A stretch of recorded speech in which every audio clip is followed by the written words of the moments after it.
اعوذ باللہ من الشیطان الرجیم بسم اللہ الرحمن الرحیم صلی اللہ علی نبی الامی وآلہ صلی اللہ علیہ وسلم صلاۃ و سلاما علیک یا رسول اللہ قلت حیلتی انت وسیلتی ادرکنی یا سیدی یا رسول اللہ صلی اللہ علیہ وآلہ وسلم۔ درود ثقافہ آپ نے سنا، میں نے پڑھا، اللہ پاک ہم نے سننے کا پڑھنے کا اجر دے، توفیق دے۔ آپ دیکھ رہے ہیں میرا یوٹیوب چینل اور میں ہوں آپ کا میزبان ملک شکیل احمد آوان۔ انسانیت پہ بحث کرنے کا یا انسانیت پہ بولنے کا جو آج میرا تھوڑا سا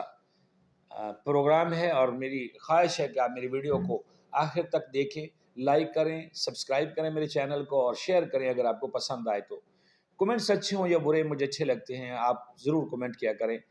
تاکہ مجھے پتہ چلے کہ میری کوئی کاوش آپ کو پسند آتی ہے یا نہیں۔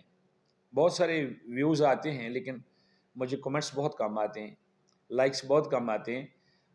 یہ تھوڑی سی اگر آپ میرے ساتھ تعاون کریں تو مجھے یقین ہو سکتا ہے، مجھے اپنی کوشش پہ جو ہے نا وہ تھوڑی سی میری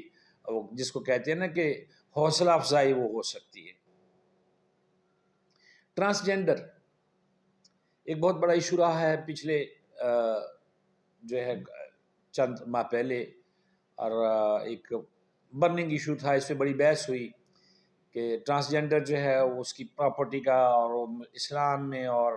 کورٹس میں اور بہت سارے معاملات جو ہے نا وہ ڈسکس ہوئے۔ تو ٹرانسجینڈر کا ایشو پاکستان میں بھی کافی حد تک رہا ہے۔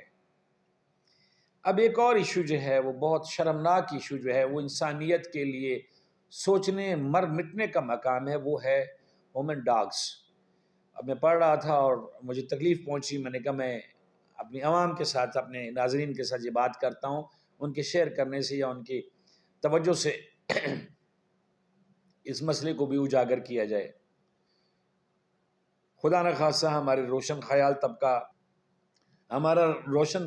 طبقہ جو ہے اگر اس روش پہ چل پڑتا ہے تو پھر ہم مسلمان کہلانے کے قابل نہیں رہ جاتے ہیں۔ انسان تو خیر ہوگا تو پھر مسلمان کہلائے گا، کیونکہ انسانیت سے نکل جاتا ہے کہ اللہ تعالیٰ نے انسان کو اشرف المخلوقات بنایا ہے اور کہا ہے کہ زمین پہ میرا خلیفہ ہے، عقل و دانش دی ہے، خوبصورت جسم دیا ہے، بہترین ماحول دیا ہے، اور دنیا کی ہر نعمت سے انسان کو نوازا ہے۔ میں انسان کی بات کر رہا ہوں، اس کا معاشرہ کوئی ہو، اس کا مذہب کوئی ہو، اس کا علاقہ کوئی ہو، اس کا ملک کوئی ہو، رنگ و نسل کوئی ہو، میں انسان کو ڈسکس کر رہا ہوں۔ میری نظر سے ایک جو ہے ایک رپورٹ گزری کہ اس میں کچھ ممالک میں ہیومن ڈاگز کا سلسلہ شروع ہو گیا کہ لوگ جو ہیں وہ اپنے آپ کو کتا بننا جو ہے وہ پسند کرتے ہیں، کتوں جیسا ماسک لگا لیتے ہیں، دم لگا لیتے ہیں اور کتے کتیاں بن جاتے ہیں، ٹھیک ہے۔ اور اس پہ جو اعداد و شمار میں نے پڑھے ہیں، اللہ کرے کہ وہ غلط ہوں کیونکہ انسان تو انسان ہے، لیکن خالی جو ٹورنٹو کا ایک ڈاکٹر یا ایک پروفیسر تھا، اس کی میں وہ دیکھ رہا تھا، تو وہ کہتا ہے کہ برطانیہ میں اس وقت جو ہے نا کم و بیش 10,000 کے قریب لوگ اس وبا میں جو ہے وہ یعنی کہ اپنے بھیس بدلنے میں، ڈاگ بننے میں جو ہے نا وہ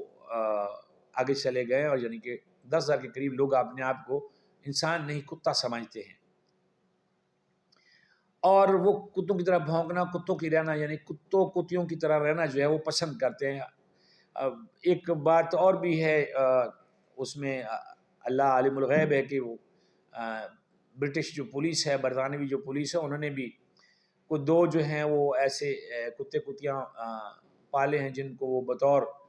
ڈیٹیکٹر یعنی کہ جاسوس کے طور پہ یا اس کو کھوج لگانے کے لیے وہ استعمال کر رہے ہیں، لیکن وہ ہیں انسان۔ اب ان کی ایک آواز اٹھنا شروع ہو گئی ہے کہ ہمیں بسز میں جو ہے، پبلک ٹرانسپورٹ جو ہے اس میں بھی ڈاگ سیٹس دی جائیں، یعنی اینیمل سیٹس دی جائیں، کیونکہ وہاں پہ ہے ان کے لیے ٹرانسپورٹیشن کے لیے ایسے نظام ہیں۔ اب سوال یہ پیدا ہوتا ہے کہ کیا انسان اپنی حیات سے، اپنی جو اس کو اللہ تعالیٰ نے بنایا، اتنا حسین و جمیل بنایا، اتنا اس کو دانش دیا، اتنا اچھا ماحول دیا ہے رہنے کے لیے، زندہ رہنے کے لیے، زندگی گزارنے کے لیے، تو کیا وہ اپنی انسانی قدروں کو کھو کر اس طرف جا رہا ہے؟ ضرورت اس بات کی ہے کہ اگر ہمارے ملک میں پاکستان میں اگر کہیں پہ کوئی ایسی چیز رپورٹ ہوتی ہے تو اس پہ بغیر کسی ڈیلے کے، بغیر کسی انتظار کیے جو ہے اس پہ آواز اٹھنی چاہیے۔ اور اس کا جو ہے نا یہ بہت بڑا ایک گناہ ہے کہ انسان اس قدر جو ہے وہ ذلیل اس نے اپنے آپ کو کر لیا ہے کہ وہ جانوروں جیسا رہنا چاہتا ہے۔ میری آپ سے درخواست ہے کہ آپ میری اس ولاگ کو، اس ویڈیو کو ضرور شیئر کیجئے گا تاکہ لوگوں تک یہ بات پہنچ جائے کہ انسان گرتا جا رہا ہے، انسانی معاشرہ گرتا جا رہا ہے، اور ہم نے اس کا بالکل جو ہے وہ ایڈوانس میں اس کی جو ہے نا وہ کرنی ہے، روکنا ہے، اس کی پیش قدمی کو روکنا ہے تاکہ ہمارے معاشرے میں ایسی کوئی ذلیل حرکت نہ ہو پائے۔ بہت شکریہ، اپنا بہت سارا خیال رکھیے گا۔ اللہ حافظ۔